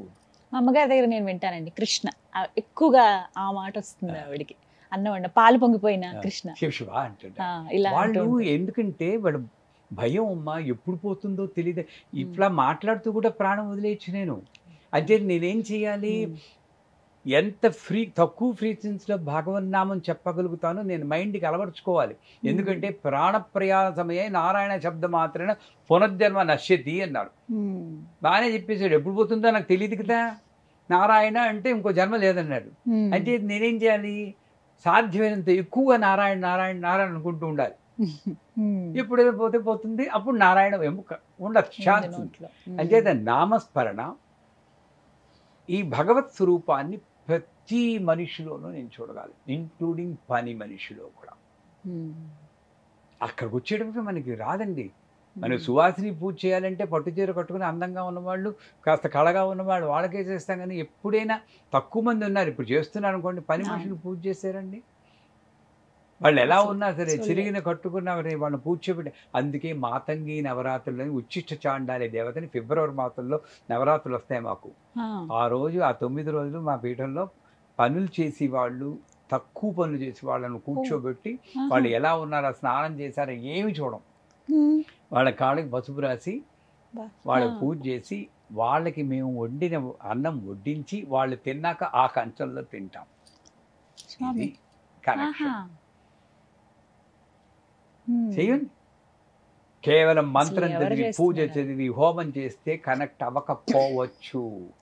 ఇది తప్పనిసరిగా నువ్వు కనెక్ట్ అవుతావు. ఎందుకంటే ఆవిడ ఎన్నోసార్లు చెప్పింది, అన్నిట్లోనూ ఉన్నాను రా నేను, అన్ని జన్మల్లోనూ ఉన్నాను, ఒక బొద్దింకులో కూడా నేను ఉన్నాను, కుక్క పిల్లలో ఉన్నాను అని ఆవిడ చెప్తూ ఉంది. ముందు మనుషుల్లో కనెక్ట్ అవ్వండి, తర్వాత దేవుడికి కనెక్ట్ అవుదాం. ముందు ఫ్యామిలీతోనే నువ్వు కనెక్ట్ అవ్వట్లేదు సరిగ్గా. భార్యతో సరిగ్గా మాట్లాడవు, భర్తతో సరిగ్గా మాట్లాడవు, పిల్లలతో సరిగ్గా మాట్లాడవు. నువ్వెక్కడ భగవంతుడితో కనెక్ట్ అవుతావు తల్లి? ఇక్కడ కనెక్షన్ ముందు చూసుకోండి. అక్కడ కనెక్షన్ రావాలంటే ఈ 3: నామస్మరణ, భగవంతుని అన్ని స్వరూపాలను చూడడం, నాన్ రియాక్టివ్ నేచర్. గురువుగారు, మరొక ప్రశ్న అండి. చెప్పండి. కొన్ని అశుభంగా భావిస్తాం పూజ చేసేటప్పుడు, ప్రత్యేకంగా లేకపోతే ఆలయానికి వెళ్ళినప్పుడు. అందులో ఎక్కువగా అనుకునేది కొబ్బరికాయ కుళ్ళిపోతే. మనం కొట్టిన కొబ్బరికాయ కనుక కుళ్ళిపోయిందా, మనసులో కొన్ని రోజుల పాటు ఇంక అదే ఉంటుంది. తర్వాతసారి వెళ్ళినప్పుడు పువ్వు వచ్చినా కూడా, గతంలో 15 రోజుల క్రితం వెళ్ళాను, ఆ గుడికి వెళ్ళాను, అక్కడ కొబ్బరికాయ కుళ్ళిపోయింది, ఎందుకు మళ్ళీ ఆ గుడికి వెళ్ళలేకపోతున్నాను. ఇలాంటి నేను చాలా మంది దగ్గర చూశాను. అంటే ఇలాంటివి ఇంకా చాలా ఉన్నాయి. ముందుగా కొబ్బరికాయ గురించి అడుగుతున్నాను మిమ్మల్ని. అసలు కొబ్బరికాయ కుళ్ళిపోతే దేనికి సంకేతం అండి? పూజలోనే కాదు, మన జీవితంలో అనేక సంఘటనలు జరుగుతాయి. అమ్మవారి దృష్టిలో అది సంఘటన, కానీ మన దృష్టిలో మన బుద్ధిని ఉపయోగిస్తాం. కానీ అది మంచి సంఘటన, చెడు సంఘటన అని స్టాంపులు వేస్తున్నాం మనం. ధర్మాధర్మ విభజిత, సవ్యాపసవ్య మార్గస్థ, లలితా సహస్రం పరిచయం ఉంటే మూర్త అమూర్త, నిత్యతృప్త అనిత్యతృప్త, 2 పదాలు ఉంటాయి. అవును అని. మనకి గణపతి యంత్ర పూజలో స్క్వేర్లో 8 మంత్రాలు ఉంటాయి. ధర్మాయనమ, జ్ఞానాయనమ, వైరాగ్యాయనమ, ఐశ్వర్యాయనమ అని. అది 4 బాగానే ఉన్నాయి. ఇంకో 4 ఏమిటంటే అధర్మాయనమ, అజ్ఞానాయనమ, అనైశ్వర్యానమ, అవైరాగ్యానమ. అంటే ఏమిటి? నెగిటివ్ ఎక్కడుంది? ఇక్కడ ఉంది. మరి గణపతి పూజలో అది కూడా ఒక మంత్రం అయితే, మనం మామూలు జీవితంలో ఉన్నవే సంఘటనగా భావించాలి. అసలు పూజలో పూజ చేయడానికి కూర్చోవడానికి ముందే పూజకు కావాల్సిన వస్తువులన్నీ మంచిగా ఉన్నాయా లేదా అని చూడాల్సిన బాధ్యత నాది. ఓ పువ్వు బాగుందా లేదా, శబరి మనకి ఆదర్శం. ఆవిడ కొరికినట్టు అన్ని కొరికేం మనం. కనీసం అది ఒక తత్వం తీసుకుని ఓ కొబ్బరికాయ కొన్నప్పుడు కాస్త ఇలా కొట్టాం అనుకోండి, టంగ్ టంగ్ మన శబ్దం వచ్చిందంటే మంచిది. మనకి అసలు ఓపిక లేదు కదండి. పూజ మనం షాప్కి వెళ్తే అమ్మ బ్లౌజ్ పీస్ దేనికమ్మా, పూజకేలేండి అంటే అలక్ష్యం. ఎక్కడే పూజకండి మంచిది ఇవ్వండి, ఉత్తమమైనది ఇవ్వండి అడిగిన వాళ్ళు ఉన్నాం. ఉత్తమమైనది ఉండాలి. అంచేది నేను కొబ్బరికాయ కొట్టి ఇలా కొట్టి చూస్తాం. టంగ్ అంటే బాగుంటుంది, సాధ్యమంత వరకు బాగుంటుంది. బోలు శబ్దం వచ్చిందంటే డెఫినెట్గా అది కుళ్ళింది. అది నేను ప్రయత్నించటం లేదు. ఒకవేళ అంతా చేసే కూడా అది ఒకవేళ కుళ్ళింది అనుకో, అప్పుడు లేని ఫ్యూచర్ని నేను ఊహించకుండా, అమ్మా ఏదో నేను నా నడవడికలో తప్పు ఉంది, దాన్ని సూచనాప్రాయంగా చెప్తున్నావు, దాన్ని ధర్మ మార్గంలో నడిపించి బాధ్యత కూడా నీదే తెలిపి అక్కడిక్కడ మర్చిపోవాలి. అంతేగాని దీనివల్ల ఏదో చెడు జరుగుతుందని లేని చెడుని ఊహించడం తప్పు. దీంతో పాటు ఇంకొకటి కూడా ఉంటుంది. దీపం పెడతాం, అమ్మవారి చీర ఏదో అంటుకుంటుంది, కొంచెం కాలుతుంది. అది ఒక రోజు కర్మకాలి శుక్రవారం అయి ఉంటుంది అనుకోండి. ఈవిడేది పక్కింటి వాడిని అడుగుతుంది, అమ్మో అయిపోయిందమ్మా చాలా అశాంతి, ఏదో పెద్ద పెద్ద శాంతులు చేయించాలని ఆవిడ చెప్తుంది. తెలియదు. నాకు న్యూజిలాండ్లో ఉన్నప్పుడు మేము అక్కడ 5 ఏళ్ళు ఉన్నాం. నవరాత్రులు మొదలుతుంటే కరెక్ట్గా 8వ రోజు అయ్యేటప్పటికి దుర్గాదేవి అష్టమి. ఆ రోజు అమ్మవారిది పెట్టి సప్తమి నాడు కూర్చున్నాను, అయిపోయింది, రాత్రి పడుకున్నాం. పొద్దున్న లేచేపటికి అమ్మవారి చిన్న విగ్రహమే మొత్తం చీర కాలిపోయి అమ్మవారి ముఖం నల్లగా అయిపోయింది. నా భావన ఏంటి తెలుసా అండి, మా గురువు గారు అనుగ్రహం, ఆయన ఇచ్చిన ట్రైనింగు, అమ్మ అనుగ్రహం వల్ల ఎంత కరుణ తల్లి, నా పంచి కాలాల్సింది నీ చీర కాల్చుకున్నావు, నన్ను ఎంత రక్షించావు తల్లి, నీ మొహంతా నల్ల చేసుకున్నావే, ఈ కరుణకు అంతుందా, నేను శుభ్రంగా తుడిచేసి మళ్ళీ పూజ చేసుకున్నాను. ఎందుకు భావించాం అది? ఆవిడ మనల్ని రక్షిస్తుందని భక్షిస్తుందని అనుకుంటున్నావు నువ్వు. నువ్వు పూజ చేస్తే ఎందుకు శిక్షిస్తుంది అసలు? పోని అంత భయం ఉంటే ఆ దీపం ఏదో కాస్త దూరంగా పెట్టవచ్చు కదా. దూరంగా పెట్టి కూడా గాలి వచ్చి పడిపోతే అది వేరే విషయం. అప్పుడు సో అంచేత పూజ చేస్తున్నా చేయకపోయినా ఎప్పుడూ రక్షిస్తూనే ఉంటుంది. ఉద్యోగం వచ్చిందా ఆనందించు, ముక్తికి వచ్చింది. పోయిందా ఆనందించు, పూజ చేసుకోవడానికి కాస్త టైం దొరికింది. అలా చూడాలి. అలా అనుకున్నామంటే a person who takes a difficulty as an opportunity will become a saint. వీడికి ఉద్యోగం పోయినా కూడా ఇంత భక్తి ఏంట్రా బాబు, వీడి ఇలాగా ఇంత ధ్యానం అయిపోతే యోగి అయిపోతాడు, అక్కడ మణిదీపంలో చోటు ఇవ్వాలని వెంటనే ఉద్యోగం ఇచ్చేస్తుంది వాడికి. ఇది సూక్ష్మం. ఆర్తి తిప్పుతాం, ఆర్తి ఇలా. చాలా మందికి ఉన్నటువంటి సందేహం గురువు గారిది, నా తర్వాత ప్రశ్న కూడా అదే. ఇలా దానికి లోకల్లో జరిగేది అంటారు. ఈవిడేం చేస్తుంది మరి, భక్తి పారవశ్యం ఏదో ఇలా పాట పాడేస్తూ గడగడ గడగడ తిప్పేస్తూ ఉంటుంది. మరి ఫోర్స్గా తిప్పితే ఏ ఆర్తైనా కొండకేస్తుంది. నువ్వు అమ్మో అశుభం, ఏదో జరుగుతుంది అని. అప్పుడు ఏం చేయాలి? ఆ భయం ఉన్నప్పుడు నాకు ఆర్తి అప్పుడప్పుడు ఆరిపోతుంది, మళ్ళీ ఇంకోటి వేసి వెలిగిస్తాను. అసలు పట్టించుకోను నేను, మళ్ళీ వెలిగించుకుంటాను అంతే. లేదా నువ్వు మెల్లిగా ఇలా ఒక సర్కిల్, మళ్ళీ ఇలా గుళ్ళల్లో చూడండి, ఎంత గుళ్ళల్లో ఇలాగే ఇస్తారా గడగడగడా, వాళ్ళని చూసి మనం నేర్చుకోవాలి కదా. ఎలా ఇస్తారు? ఇలా మెల్లిగా తిప్పి ఒక సర్కిల్, మళ్ళీ ఒక స్టేట్ బ్యాంక్ సింబల్ అంటాను. అంటే ఈ సర్కిల్ ఏంటి? ఆవిడ చుట్టూ ఉన్న ఆరా అంటారు. ఆరాలో ఉన్న శక్తి ఈ దీపంలోకి వస్తుంది. ఈ స్ట్రైట్ లైన్ ఏంటి? విగ్రహం అంటారు, చక్రాలు ఉంటాయి. ఆ చక్రాల్లో ఉన్న శక్తి ఈ దీనిలోకి వస్తుంది. సో ఆరా అని చక్ర. ఇదంతా వచ్చాక అంత శక్తిని మనం భరించలేం కాబట్టి డైల్యూట్ చేయడం కోసం ఒక చుక్క నీళ్ళు వేస్తాం. అది కూడా దాన్ని ఆర్పేయమని కాదు, ఆ ప్లేట్లో వేయమని. కొంచెం తర్వాత కళ్ళజోడు తీసి 2 చేతులు పెట్టుకుని ఆ వేడిని ఇక్కడ అద్దుకుంటాం.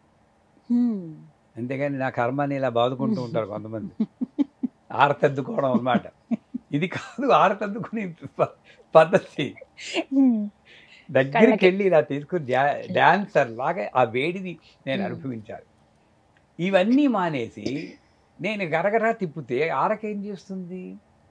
హారతి తీసుకునే సమయంలో కొంతమందికి ఇలా ఆరిపోతూ ఉంటుంది, అది అశుభం అని భావిస్తారు. అది ఏమి కూడా కాదు. నువ్వు వేసిన కర్పూరం చాలలేదు అవి. నువ్వేమో రాగమాలికలా ఇంత పెద్ద పాట పాడేస్తూ ఉంటావు, వేసి కర్పూరమే అది ఎక్కడ వస్తుందండి?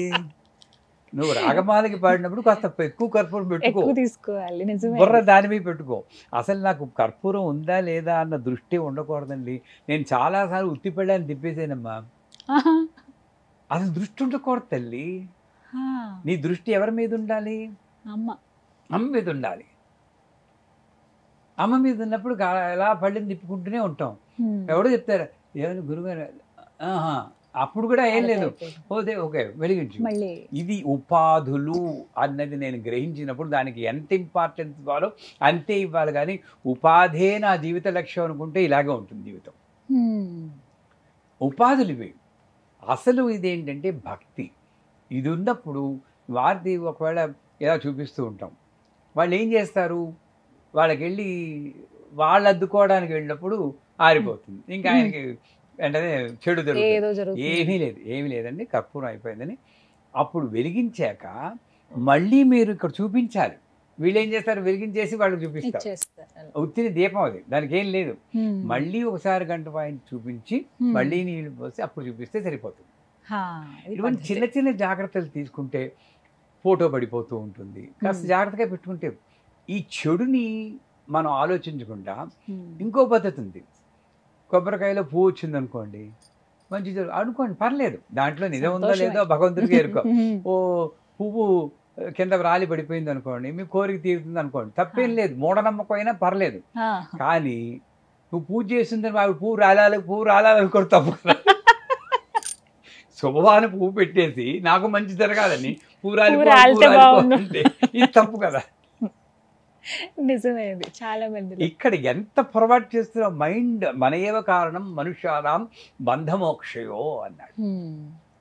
మనస్సు దాన్ని నిగ్రహించుకుని ఒక్క మాట మాత్రం మర్చిపోకండి, ఉపాధులు. కర్పూరం, అగరబత్తి ఇవన్నీ ఉపాధులు. దీని వెనకాతల రహస్యాలు చాలా ఉంటాయి. అగరబత్తి ఎందుకు వెలిగించాలి అన్న దాని వెనకాతల రహస్యం ఉంటుంది. అది అర్థమైన వాడికి అగరబత్తి మీద దృష్టి ఉండదు. ఒకటి వెలిగించాలా, 2 వెలిగించాలా, దీపం ఒక ఒత్తి పెట్టాలా, 2 ఒత్తులు పెట్టాలా, విడిగా పెట్టాలా, కలిపి పెట్టాలా, నూనె వేయాలా, నెయ్యి వేయాలా, కొబ్బరి నూనె వేయాలా, నూనె వేయాలా. కిరసనాయలు తప్పితే ఏ నూనె పర్లేదు నా దృష్టిలో. ఆ కిరసనాయల వాసన వేస్తుంది కాబట్టి ఆవిడకి. అంత దీనికి వెళ్ళాలి. నాకు దీపం ఎందుకు వెలిగిస్తున్నా అని తెలియదమ్మా. ఎంతసేపు ఒత్తి మీద దృష్టి ఉంటుంది. అంటే ఉపాధి మీద నుండి నువ్వు బయటకి దృష్టి తప్పించుకుంటే దీపం ఆరిపోయినా నువ్వు లెక్క పెట్టవు. తల్లి ఆడుకోకు తల్లి, ఎందుకు అలా విసిగిస్తావు అని కాస్త నవ్వుకొని మళ్ళీ వెలిగించుకో. ఆవిడ నిన్ను ఏడిపించాలంటే ఆ బాలా త్రిపురసుందరి బాగా చూపిస్తున్న ఉఫ్ఫలు ఊతుంది, గాలి పంపించి ఆరిపోతుంది. ఏం చేస్తావు? ఆపగలమా? మనం ఏం ఆవిడ తెచ్చుకుంటే ఉన్మేష విశ్వోత్పన్న విపన్న భోరావిడి. అప్పుడు నేనేం చేయాలి? ఆవిడతో కమ్యూనికేట్. భాస్కర్ రాయని వాడు కమ్యూనికేట్ చేసేవాళ్ళు. మనం స్తోత్రాలు చదువుతున్నాను, కమ్యూనికేషన్ లేదు ఇక్కడ నుండి. కానీ ఇక్కడ నుండి కమ్యూనికేషన్. ఆయన పూజ చేశాక మామూలు సోది చెప్పిపెట్ట. అమ్మ పక్కింటి ఆయన ఏంటి తల్లి విసిగిచ్చేస్తున్నాడు, ఏం చేయమంటావు అని అడిగేవాడు. అప్పుడు అమ్మవారు వచ్చి ఆయనకి తాత ఇలా చెయ్యని చెప్పిట్టాం. అంత కనెక్షన్. మీరు ఇందాక ఇప్పుడు అడిగారు ఇంకో క్వశ్చన్ ఓ వీడియోలో, కనెక్షన్ ఏమిటని. ఇది కనెక్షన్. అమ్మవారిని అమ్మవారిలా భావిస్తే ఇలా ఆరిపోయినా కూడా ఎందుకే తల్లి. నాకు నైవేద్యం పెట్టేటప్పుడు సాధారణంగా నేను ఇలా నైవేద్యం పెడతాను, ఇలాగే తినిపిస్తాను. తినిపించినప్పుడు ఇక్కడ మెతుకు అంటుకుంటుంటే ఆ మెతుకే నేను ప్రసాదం కింద తీసుకుంటాను. ఇలా పెడుతుంటే కింద పడిపోతుంది. చూసి వాళ్ళు నన్ను తిట్టుకుంటారేమో, ఆ, నేనేం చేశాను, ఇలా కొట్టాను. చూడు, నాకు ఆఫీస్ టైం అయింది, నువ్వు ఇలా ప్రతిసారి కింద పడేసేవంటే ఇంకోసారి నేను పెట్టలేను ఇలాగా, హా, సరిగ్గా తిను, హా. మీ నెంబర్ తర్వాత అంటున్నాను. అంత అంటే ఇలా అందరినీ నేను చెయ్యమని అంటలేదు. అవునవును. దీని వెనకాల తత్వం ఏంటి, నాకు అమ్మవారు అక్కడ ఉందమ్మా, విగ్రహం కాదది. ఆ భావన ఉన్నప్పుడు నాకు ఏం జరిగిందా నాకు వీటి మీద దృష్టి వెళ్ళొద్దండి. కర్పూరం ఆగిపోయినా వాళ్ళు చీర అడ్డుకుపోయినా ఏముండదు, నాకు అమ్మ లీలలే. ఆవిడ్ని ఆపడానికి ఎవ్వరి తరము కాదు, అనుకుంటే నేను నిమిత్త మాత్రమే అని భావించినప్పుడు ఈ ప్రశ్నలే ఉత్పన్నించు. గురువుగారు, ఇది ఆడియన్స్ ఎవరు అడిగింది కాదు, నా పర్సనల్ క్వశ్చన్ అనమాట. 6th సెన్స్ అని వింటూ ఉంటాం, జరగబోయేది ముందుగానే మనకి తెలుస్తుంది, అది కళలో కొన్నిసార్లు ఉంది కదా, విన్నాను ఉంటుంది మనకి జరగబోయేది ముందుగా తెలుస్తుందని, ఇలా జరుగుతుందేమో, జరుగుండొచ్చు అంటే కరెక్ట్గా అదని కాకపోయినా ఏదో ఒక సూచిక దానికి తగ్గట్టుగా, అది తెల్లవారుజామున 4 గంటలకు వచ్చే అది కళ అయినా కావచ్చు, మెడిటేషన్లో కూర్చున్నప్పుడు కనిపించేవి కావచ్చు, ఇలా రకరకాలుగా. అసలు నిజంగా 6th సెన్స్ అనేది ఉందా, ఉంటే నిజంగానే ఫ్యూచర్ని మనకి కనిపించేలా చేస్తుందా, అది నిజమే అవుతుందా, ఇవి నా ప్రశ్న. శబ్ద స్పర్శ రూప రసగంధాలు, వీటిని పంచతన్మాత్ర అంటారు. ఈ పంచతన్మాత్రలే 5 సెన్సెస్ కింద వస్తాయి, ఇంగ్లీష్లో సెన్సెస్ అంటారు. ఇవి ఈ 5 సెన్సెస్ కూడా మనకి సాధారణంగా వరల్డ్తో కనెక్ట్ అయి ఉంటాయి. శబ్దం ఎప్పుడు బయటది వింటాం కానీ అనాహత శబ్దం వినడానికి అసలు ఒకటి ఉందని తెలియదు, అది వినడానికి ట్రై, బయట గోల ఆపితే లోపల శబ్దం వినిపిస్తుంది అంటారు. అందుకే నవావరణ పూజలో, శ్రీచక్రంలో పూజలో చివరి పూజ నవావరణ అర్చన. అందులో చివరిలో అమ్మవారిని పూజ చేయడానికి ముందు లాస్ట్ బట్ మంత్రం ఏంటంటే, అమ్మవారి పూజకు ముందు ఇది అనాహతనాద అనుసంధానం కరిష్యే అని ఒక 5 నిమిషాలు మౌనంగా ఉంటారు. దాని తర్వాతే పూజ మొదలవుతుంది. అప్పటికో 2 గంటలు పూజ చేసేసి ఉంటాం, అదంతా పూజ కాదు, ప్రిపరేషన్ బాడీని.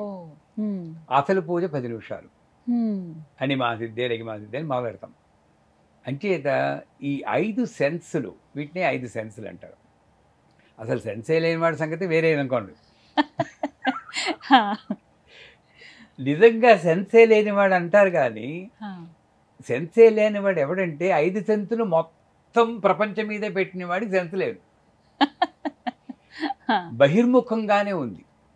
వాడు పొద్దున్న లేస్తే ఇంకోటి గురించి మాట్లాడటమే, వాడు తెడు వీడి తెడు, అందరికి కూడా ఇంచుమించులో ఇంకోళ్ళ గురించి మాట్లాడకుండా ఎప్పుడైనా ఓ రోజు గడిచిందా అని ఆలోచించండి. అందరూ ఎంత ఆసక్తో అసలు పక్కన వాళ్ళ విషయాల పైన కొంతమందికి పొద్దున్న లేవగానే ఇంకోళ్ళ గురించి ఆలోచించకుండా ఎప్పుడైనా గడిచిందా, ఏదో రకంగా ప్రపంచానికి. అదే జ్ఞాన్యాంపి చేతాంసి దేవీ భగవతి ఈశా బలాదాకృషమోహాయ మహామాయా ప్రేక్షతి అని అంటూ ఆవిడ చేసి, పై ఆవిడ చేసి జగత్కిలాడి చేసే మాయ ఇది. ఈ 5 సెన్సులు పెట్టి, 5 సెన్సులు అంతర్ముఖ సమారాధ్య బహిర్ముఖ సుదల్లభ అని చెప్పింది ఎక్కడో మధ్యలో రహస్యంగా. లోపలికి ఉపయోగించాల్సింది పోయి ఆవిడ పెట్టిన మాయ వల్ల బయట కనెక్ట్ అవుతున్న వల్ల ఈ 5 సెన్సులు ఉన్నా కూడా సెన్సే లేని వాళ్ళ తయారవుతున్నాం, సెన్స్లెస్ పర్సన్. ఉంది కానీ ఎందుకు పని లేదు, నా గురించి అసలు నేను ఎవరిని, ఎందుకు పుట్టాను, ఇది నాకు అవసరమా, వెనక్కి తిరిగి చూసుకుంటే ఈ కోరిక కోసం నేను ఎంత కష్టపడ్డాను, నిజంగా నాకు సుఖపడ్డానా లేదా. ఇప్పుడు మరోలా అనుకోకండి, pleasure is an interval between 2 pains అంటారు. మేకప్లే ఉన్నాయి, ఆడవాళ్ళు అందరూ క్షమించాలి, ఫేషియల్, నేను చాలా అందంగా కనబడ, అందం లేను పెయిన్ పెయిన్ పెయిన్ పెయిన్ వెళ్ళి 5,000 6,000 కనబడి గోల్డెన్ ఫేషియల్ ఉంటాయి కదా, శాండల్ హైడ్రా ఫేషియల్ ఇప్పుడు కొత్తగా ఉంది ఫేషియల్. వాళ్ళు అంటారు ఏమంటే సోప్తో కడుక్కుంటే పోతుందని. ఇక అక్కడ ఆ ప్లెజర్ మాత్రం ఒకసారి ఓ నిమిషం ఉంటుంది, పోతుందేమో పోతుందేమో పోతుందేమో పెయిన్. ఈ 2 పెయిన్స్ మధ్యలో ఉండేదేనా? సో ఈ సెన్స్లన్నీ నేను బయట ఉపయోగించుకోవడం వల్ల నాకు శాంతి లేకుండా పోయింది. కానీ శ్రీ విద్య అనబడే గొప్ప ఉపాసన వల్ల ఎప్పుడైనా అవకాశం ఉంటే శ్రీ విద్య గురించి మాట్లాడుకుందాం. గొప్ప ఉపాసన వల్ల ఈ సెన్స్లన్నింటినీ లోపలికి తీసుకోవడం తెలుస్తుంది. ద్రాం ద్రీం క్లీం బ్లూం సహ అని ఈ 5 సెన్సులకి 5 ముద్రలు ఉన్నాయి. ఈ 5 ముద్రలు చూపిస్తూ అమ్మవారితో అనుసంధానం చేస్తే అమ్మ ప్రతి శబ్దంలోనూ నిన్నే చూసి అనుగ్రహం నాకు కలిగించు అని చెప్పి అట్లా వెళ్తుంది దాని వర్ణన అంతా. శబ్దము, ఈ కుర్చీలో కూర్చున్నాను అనుకోకూడదు. హ్రీం ఆధార శక్తి కమలాసనాయ నమః. అమ్మ నీ ఒళ్ళో కూర్చున్నాను తల్లి. ఆహా, కుర్చీలో కూర్చున్నా కూడా అమ్మ ఒడి అనుకుంటే కుర్చీని నేను క్లాత్ పెట్టి పటా పటా కుట్టి శుభ్రం చేయను, ఇలా శుభ్రం చేస్తాను. ఇది 5 సెన్సులు లోపలికి వెళ్ళడం. ఎక్కడ చూసినా అమ్మ లోపలికి వెళ్ళి నా గురించే నేను ఆలోచిస్తూ, అంటే నేను ఎవరిని ఎందుకోసం, పర్పస్ ఏమిటి అని ఆలోచించగలిగినప్పుడు అప్పుడు మీరన్న 6th సెన్స్ వస్తుంది. అదేమిటి? ఈ భూమండలానికి అతీతంగా పైన ఉంటుంది. ఇది శ్రీచక్రంలో ట్రయాంగిల్ ఉంటుంది కదా, ఈ ట్రయాంగిల్ పైన ఏముంది? బిందు. ఈ బిందువే ట్రయాంగిల్ గా విడిపోయింది. అంచేత బిందువుకి తెలుస్తుంది ఏం జరుగుతోందో. నడిపివాడు నడిపించేవాడు అన్ని వాడే. ఏం చేసావు అన్ని బ్యాలెన్స్ షీట్లు అక్కడ జరిగిపోతూ ఉంటాయి. ఆ 6th సెన్స్ కనెక్ట్ అవుతుంది. ఎందుకు? ఈ 5 సెన్సులు లోపలికి వెళ్ళిపోయాయి కాబట్టి. వీడికి ప్రపంచం ఉండదు కాబట్టి ఆ పై మండలంలో కలుస్తారు.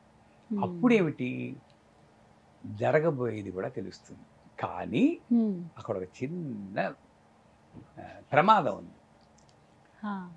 ఈ 5 సెన్సులు కరెక్ట్గా ఉపాసన చేయకుండా అప్పుడప్పుడు ఈ 6th సెన్స్ వస్తూ ఉంటుంది కొంతమందికి, మధ్యలో లీక్ అవుతున్నట్టు. వాడేంటి తట్టుకోలేడు. ఇప్పుడు రేపు పోతామని ఎవరికైనా తెలిసిపోయింది అనుకోండి, ఏం చేస్తారు? మృత్యుంజయ హోమం చేస్తారు. కానీ సిద్ధంగా మునుల్లాగా జపం చేసుకుంటూ కూర్చోమని చెప్పండి, 6th సెన్స్ అంటాం. కానీ అది తట్టుకోగలిగిన శక్తి రావాలి. నాకు శక్తి రావాలంటే సరైన ఉపాసనతో ఈ 5 సెన్సులు లోపలికి వెళ్ళినప్పుడు, అప్పుడు గణపవరం అని భీమవరం దగ్గర ఉంది. ఒక ఆయన ఫలానా రోజు చచ్చిపోతానని చెప్పి అందరికీ ఉత్తరాలు రాసి, కార్డులు, ఆ రోజుల్లో కార్డులు రాసి అందరినీ పిలిచి భోజనాలు పెట్టి, నిజంగా జరిగింది. నేను మీ 6th సెన్స్ అనేది నేను చెప్తున్నాను. అన్నీ అయిపోయింది. తమలపాకు వేసుకున్నాడు, మధ్యలో మండువా లోగలి కూర్చున్నట్ట. భార్య కేసు చూశారు, మరి నేను ఉంటాను అన్నట్ట. కళ్ళు మూసుకున్నాడు, ఠప్ అని కపాల మోక్షం అయి వదిలేశాడు. ఇది 6th. మరి ఆ సెన్స్ చేయగలగాలి. దానికి ఏంటి? మనం ఈ మధ్యలో లీక్ అయ్యి ఏదో కళ్ళలో వస్తుంటే అదేదో 6th సెన్స్ అనుకుని ముందు రాబోయి చెడు జరుగుతుంది అనుకుంటాం. ఈ 6th సెన్స్ని చెడుకు ఉపయోగించకుండా మంచికే ఉపయోగించుకుంటే కొన్నాళ్ళకి మంచి జరుగుతుంది. ఏదైనా మంచి జరుగుతుంది అని వచ్చింది అనుకోండి, బాగానే మంచి జరుగుతుంది. చెడు వచ్చింది అనుకోండి, సరిగ్గా నాకు ఆలోచించలేక ఏదో వచ్చింది అనుకోవాలి. అంచేత 6th సెన్స్ అన్నది సరైన సాధన లేకపోతే అది ఒకప్పుడు విపరీతంగా కూడా మనకి కనబడుతూ ఉంటుంది. భవిష్యత్తుని గురించి మనకి ఆలోచించొద్దు. మనకున్నది వర్తమానం. ఇప్పుడు మీకు నాకు ఉన్నది ఇది అని గ్రహించేటప్పుడు భూతం అయిపోతూ ఉంటుంది. భవిష్యత్తు లేదు, భూతము లేదు, వర్తమానం. అందుకే శివుడు 3వ కన్ను తెరిచి ఎవరిని దహించాడు? మన్మధుడు. మనస్సుని వధించేవాడు మన్మధుడు. ఆ మన్మధుడు బాణాలు 5, అవే 5 సెన్సులు.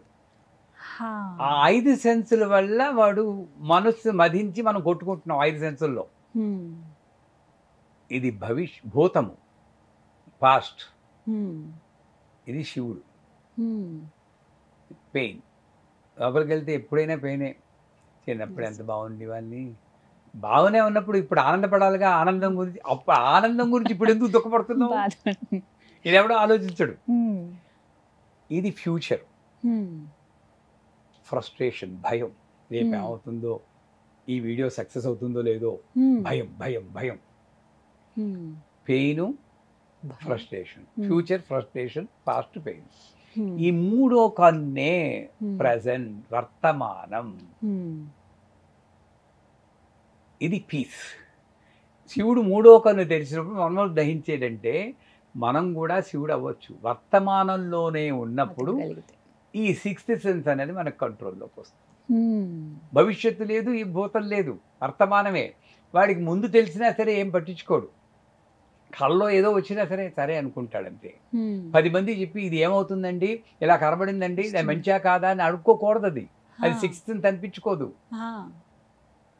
అది ఒక అతీతమైన స్థితి అని భావించినప్పుడు అప్పుడు మన్మధుడు దహించబడి మనకి శాంతి వస్తుంది.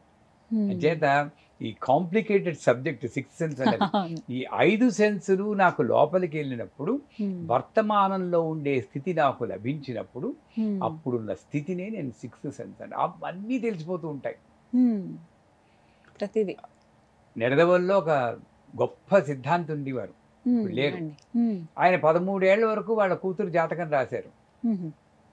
వాళ్ళు ఆవిడ అడిగారు, ఎందుకండి తర్వాత అవసరమైతే రాద్దాం అన్నారు. వెళ్ళిపోయింది ఆ పిల్ల 13 ఏళ్ళకి. సిక్స్త్ సెన్స్ తట్టుకోగలగాలి కదా, మరి తీసుకోగలగాలి. నిజమే అది. అంచేత ఈ 5 సెన్సెస్సే మనకి రియాక్షన్ ఉంటుంది. ఇది జరిగితే చేయాలి, చేయాలి. ఈ సిక్స్త్ సెన్స్లో రియాక్షన్ లేదు, కేవలం ద్రష్ట. ఇది ద్రష్ట.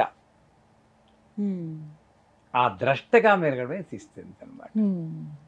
చక్కటి వివరణ అండి. ఏవో అపోహల్లో అంత ఇదిగా ఉంది, అంతటి ఒక తాటిపై తీసుకొచ్చారు. ఈ ఆలోచన, భావన మరీ ముఖ్యం. చక్కగా వివరించారు. అందరికీ ఎక్కువ మందికి ఉండేటువంటి ప్రశ్న ఏంటంటే, మేము ఎన్ని పూజలు చేస్తాం, ఎన్ని వ్రతాలు చేస్తాం, ఆ పండుగని ఈ పండుగని, పండగ వస్తే ఒక సంబరంగా ఉంటుంది, అమ్మవారి పూజలని అయ్యవారి పూజలని రకరకాలుగా చేస్తాం. ఎన్ని పూజలు చేసినా మాకున్న కష్టాలు మాత్రం తీరట్లేదు. పూజ చేసే కొద్దీ ఇంకా కష్టాలు ఎక్కువవుతున్నాయే తప్ప ఎక్కడా తీరిన దాఖలాలు అయితే లేవు. ఏమిటి బాధలు మాకు? ఎక్కువ పూజలు చేస్తే కష్టాలే ఉంటాయా అని అడుగుతున్నారు. మీ ప్రశ్నలో ఇంకోటి కూడా యాడ్ చేసుకోవాలి. అందరూ నాకే ఎందుకు ఈ కష్టాలు, ఇది మరీ ముఖ్యం అండి. వాడికి ఎందుకు రాలేదు, నాకే ఎందుకు వస్తున్నాయి అనుకునే వాళ్ళు చాలా మంది. ఏమండి, నిజంగా ఏ పని చేసినా అది మంచి అయినా చెడైనా every action has got an equal and opposite reaction. ఏంటది? Newton's third law of motion. మీరు ఫిజిక్స్లో చదువుకుంటారు, చిన్నప్పుడు చదువుకుంటారు. ఏం చేసినా దానికి రియాక్షన్ ఉంటుంది. సో నేను చేసిన కర్మలు బోల్డ్ ఉంటాయి, మీరు చేసిన కుప్పలు కుప్పలు కుప్పలు ఉన్నాయి. ఎన్ని జన్మలు ఎత్తామో ఎవరికి తెలుసు, కోటాను కోట్ల జన్మలు. మరి పూజ చేస్తున్నప్పుడు మోక్షం రావాలి కదా. ఎందుకంటే ఆవిడేమన్నారు, రామ అనే శబ్దం చెప్తే చాలు నీకు మోక్షం ఇస్తాను ఒకళ్ళు, నారాయణ అని చెప్తే మోక్షం ఇచ్చేస్తాను. అలా అన్నప్పుడు అది సత్యమే. నేను పూజ చేస్తే నాకు మోక్షం రావాలి. అలా అని నేను పూజ చేస్తే నాకు మోక్షం పాత కర్మలు ఎవడు చేస్తాడండి? అంచేత ఏమవుతుందంటే వీడికి ఇక్కడ ఎండ్ అయిపోవాలి. ఎండ్ అయిపోవాలంటే అవన్నీ తీసుకొచ్చి ఇక్కడే పడేస్తాడు. అంచేత ఆ కర్మలన్నీ అనుభవించాలని చెప్తుంది. నిజంగా ఇతని పరిపక్వమైన సాధన ఉంటే త్యాగరాజ్ తీసుకోండి, కబీర్ తీసుకోండి, సూర్యదాస్ తీసుకోండి, తులసీదాస్ తీసుకోండి, చోకామేళ తీసుకోండి. చోకామేళ జోళ్ళు కుట్టుకునేవాడు. ఆ జోళ్ళు కుట్టుకునేవాడు చచ్చిపోతాడు. నామదేవ్ అని ఒక మహాభక్తుడు, విఠల్ని పూజ చేశాడు. ఆయన కల్లో కనబడి విఠలుడు నా భక్తుడు మరణించాడు, ఆయన్ని ఆ అస్థికలు తీసుకొచ్చి నా దేవాలయ ప్రాంగణంలో పాతను అయినా అంటాడు. ఈయన కుళ్ళు వచ్చేస్తుంది. నేనే భక్తుడు అనుకుంటే విఠలుడు వచ్చి ఇంకో భక్తుడు తీసుకొచ్చి రమ్మంటే ఏంటి వెళ్ళి చూస్తే జోళ్ళు కుట్టుకునేవాడు. వాళ్ళు గోడ పక్కన కూర్చుని కుట్టుకుంటే గోడ కూలిపోయి అందరూ చచ్చిపోతారు. వాళ్ళందరినీ దహనం చేసేస్తారు వీళ్ళు. ఎవరు చోకామేళ వీళ్ళకి తెలియదు. అప్పుడు మళ్ళీ ధ్యానం చేస్తే విఠలుడు అంటాడు, ఎముకలు తీసుకుని చెవి దగ్గర పెట్టుకో, ఏ ఎముక నుండి విఠల్ విఠల్ అని ఆ ఎముక నా చోకామేళది అంటారు.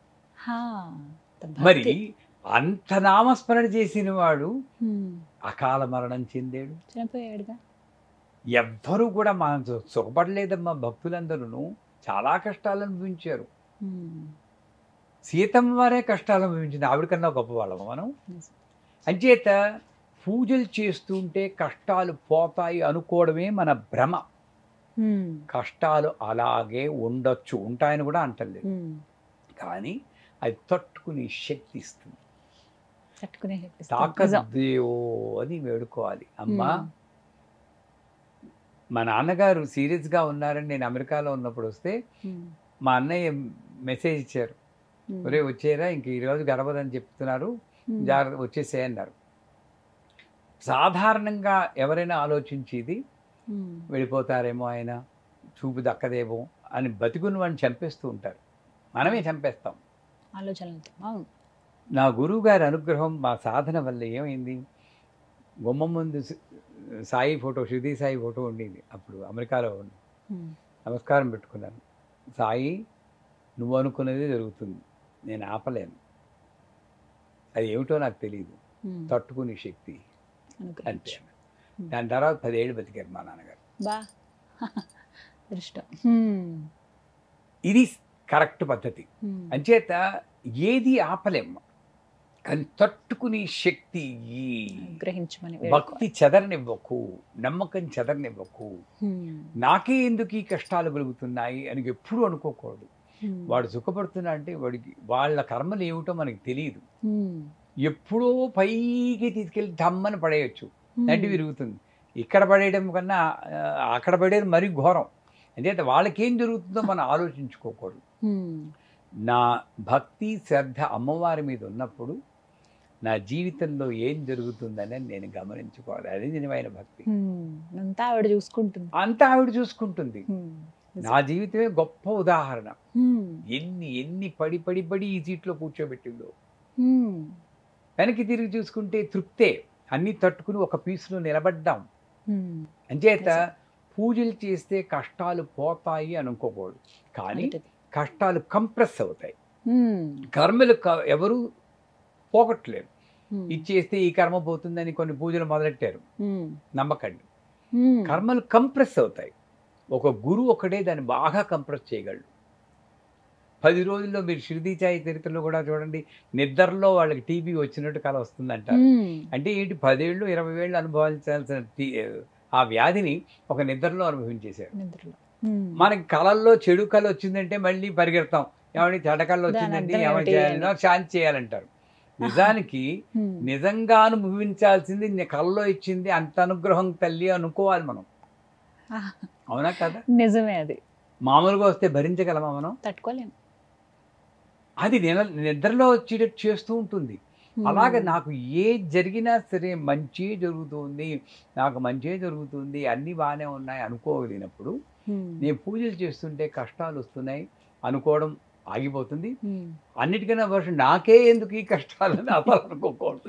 వాడైనా సుఖపడ్డాడు పోని అనుకోవాలి. కానీ ఆ భావన అనేది భావదారిద్ర్యం అంటారు, దానివల్ల వచ్చేదే. అంచేత పూజ చేసేటప్పుడు నేనేం కోరుకోవాలంటే, నువ్వు కోరుకున్నట్లే నేను చేసిన కర్మ ప్రకారం నాకు జరుగుతుంది, దాన్ని భరించి శక్తి అనే కోరుకోవాలి. కష్టాలు తొలగిపోవాలని, కుంతిదేవి కూడా కష్టాలు తొలగిపోవాలని ఎప్పుడు కృష్ణుని కోరుకోలేదు. నాకు మళ్ళీ జన్మ అంటూ ఉంటే ఇలాంటి జన్మ ఏమను ఎవరైనా కోరుకుంటారండి? అంత భరించాక కోరుకోరు. మరి అలాంటి వాళ్ళని చూసి వాళ్ళని మనం నేర్చుకోవాలి. కానీ చిన్న చిన్న ఏమిటి కష్టాలు ఇంతకీ మనకి? ఓ ఉద్యోగం లేకపోవడం, ఉద్యోగం పోవడం, 2 పూట్ల తిండి, 2 జతల బట్టలు, పైన సీలింగ్, ఈ మినిమం అందరికీ దొరుకుతుంది. ఎక్స్ట్రాలు మనం ఊహించి అది కుదరనప్పుడు దానికి, అంటే కష్టాలు ఉన్నాయి, నేను లేవండి వాళ్ళని కించపరచడం లేదు, ఉన్నాయి. కానీ నేను దాన్ని భక్తితో, నా పూజలతో దాన్ని తట్టుకునే శక్తి కోసం ప్రయత్నించాను. కానీ కష్టాలు పోవడానికి ప్రయత్నిస్తే ఇలాంటి ఇలాంటి బాధలు కలగడానికి మనకి ఆస్కారం. ఇంకా అదనంగా ప్రతి ఒక్కరు తెలుసుకోవాలి ఈ విషయాలు. చాలా చక్కగా వివరించారు గురుగారు. ధన్యవాదాలండి. చాలా అమూల్యమైన సమయం మీది మా కోసం కేటాయించారు. ఇంకా ఎన్నో సందేహాలు ఉన్నాయి, సమయాభావం వల్ల ముగించవలసి వస్తుంది. మరొక కార్యక్రమంలో మళ్ళీ కలుద్దాం. నమస్కారం. సుమన్ టీవీలో మీ పర్సనల్ అండ్ బిజినెస్ ప్రమోషన్స్ కోసం కింది నెంబర్కి కాంటాక్ట్ చేయండి.